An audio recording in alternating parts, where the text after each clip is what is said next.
Existem personagens que nos fazem sentir raiva, outros que despertam empatia, mas há um tipo raro, um personagem que nos obriga a confrontar o pior e o melhor do ser humano ao mesmo tempo. Esse personagem é Griffith, de Berserk. Um homem que começou com nada e ousou sonhar em ter o mundo inteiro. O homem que inspirava reis, soldados e inimigos, mas que no fundo escondia algo sombrio, frio, quase divino. Hoje nós vamos mergulhar na mente, na alma e no abismo de Griffith, um homem que sacrificou tudo, inclusive a si mesmo. Antes do brilho, antes do exército, antes do título de Falcão Branco, havia apenas uma criança. Um menino de olhar distante, nascido na pobreza, sem nobreza, sem sobrenome e sem futuro. Griffith não cresceu cercado por amor, mas por necessidade. E a necessidade, quando queima dentro de uma alma ambiciosa, vira chama. E essa chama se tornaria o fogo que queimaria o mundo inteiro. Desde cedo, ele entendeu uma verdade brutal. O mundo não é justo. Enquanto outros meninos brincavam, ele observava castelos, sonhava com o impossível. Mas o que acontece com uma criança que sonha demais e vive cercada pela miséria?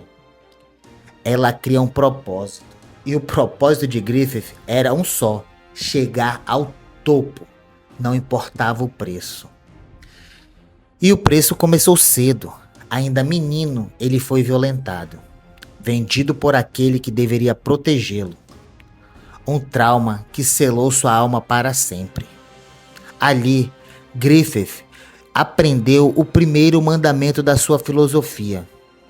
Para alcançar o sonho, é preciso aceitar a dor.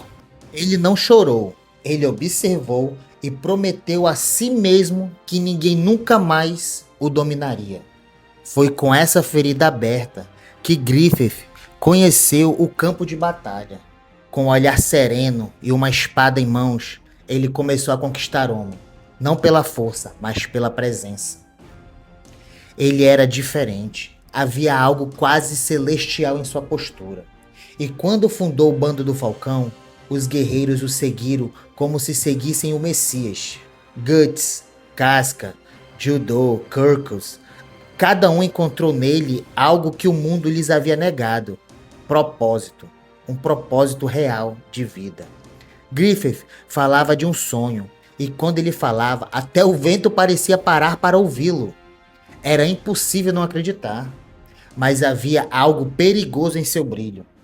Por trás daquele sorriso calmo, havia uma mente que via pessoas como ferramentas. Instrumentos para erguer um castelo de seu sonho. O castelo que ele sempre sonhou. E entre todas essas ferramentas, havia uma que se destacava. Guts. Guts era o único homem que o Griffith não conseguia controlar completamente. Um guerreiro selvagem, imprevisível, que lutava por instinto. E talvez pela primeira vez, Griffith encontrou algo que ele não podia possuir. Entre eles, nasceu algo raro. Respeito, admiração e talvez até amor. Mas era um amor distorcido, porque para Griffith amar significava possuir. Quando Guts disse que deixaria o Bando do Falcão para buscar seu próprio sonho, Griffith se quebrou. Tudo que ele acreditava que era o centro do destino, o comandante do próprio universo, simplesmente desmoronou. Ele perdeu o controle e na noite mais sombria procurou conforto nos braços da princesa Charlotte. Um ato impensado, impossível, que destruiria completamente sua vida. O castelo que Griffith construiu com sangue e ambição desmoronou em um instante. Descoberto, preso e torturado.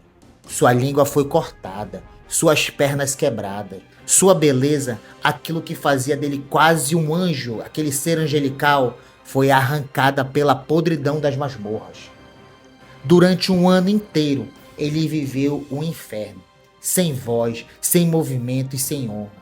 O homem que sonhava em conquistar reinos agora mal conseguia respirar. E mesmo assim, dentro daquele corpo destruído, o sonho ainda pulsava. Pequeno, fraco, mas vivo. Quando Guts o encontrou e o libertou, Griffith não era mais o mesmo. O espelho que antes refletia aquele ser divino agora mostrava apenas um homem quebrado e destruído. E foi nesse momento que ele entendeu. O mundo não aceita fraqueza. Ele olhou para o céu, aquele mesmo céu que ele um dia quis dominar, quis conquistar, e percebeu que não havia lugar para ele naquele mundo. A partir daí, a tragédia se tornaria divina. O destino, ou talvez o inferno, lhe ofereceu uma escolha entre a morte e o poder absoluto. Griffith escolhe o sonho.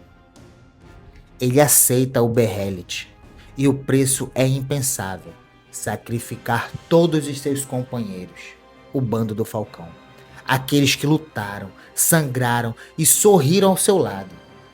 Enquanto o sangue escorria e os gritos escoavam, Griffith renasceu como Fento, o quinto membro da mão de Deus. Ele trocou sua humanidade por perfeição. O sonho enfim foi alcançado, mas à custa de tudo que o tornava humano. E naquele instante, Griffith deixou de ser um homem e tornou-se o próprio símbolo da ambição que consome o mundo. Para entender Griffith, é preciso ir além do ódio. Sim, ele é um monstro. Sim, ele destruiu tudo ao seu redor. Mas no fundo, ele é a personificação da ideia que move a humanidade. A busca pelo sonho, a qualquer custo. Ele acreditava que existiam apenas dois tipos de pessoas: aqueles que viviam o sonho pelos outros e aqueles que fazem o mundo girar ao redor do seu sonho. Griffith escolheu ser a segunda opção, e ao fazer isso, tornou-se um deus e um demônio. O mais aterrorizante é que, no fundo, todos nós entendemos ele. Todos nós já sacrificamos algo em nome de um sonho, mas ele levou isso ao extremo. Griffith é o espelho do nosso ego, da nossa sede de controle, de poder e de eternidade. Ele representa o que acontece quando o ser humano decide que nada é mais importante que vencer. Depois do eclipse, o mundo de Berserk nunca mais foi o mesmo. O mal deixou de ser uma força invisível e tomou forma. Griffith, agora com corpo humano, novamente retorna ao mundo físico como o Salvador. Para o povo, ele é um anjo. Para os guerreiros, o comandante perfeito. Para os desesperados, uma esperança viva. Mas para Guts, ele é o inferno personificado. Griffith ergue uma nova cidade, Falcone, prometendo paz em um mundo de caos. E o mais assustador é que ele cumpre essa promessa. Ele realmente cria um novo mundo. Um mundo onde ele é o centro. Onde até os demônios se curvam. Mas no fundo ele sabe: esse mundo só existe porque ele sacrificou o anterior. Há um paradoxo em Griffith. Ele acredita estar no controle, mas cada passo seu parece ter sido guiado pelo destino, pelo Behelit, pela mão de Deus. Será que ele realmente escolheu o caminho da ascensão? Ou sempre foi apenas uma peça do tabuleiro? Essa é a grande ironia. O homem que queria ser livre se tornou escravo do próprio sonho. E talvez essa seja a maior lição de Berserk. Quando o sonho se torna mais importante do que a alma, você já perdeu mesmo que vença. É odiado, e com razão. Mas é impossível ignorar sua complexidade. Ele é vilão, herói, vítima e algo divino ao mesmo tempo. É o anjo caído que sorri diante do abismo. É isso que torna Berserk tão poderoso.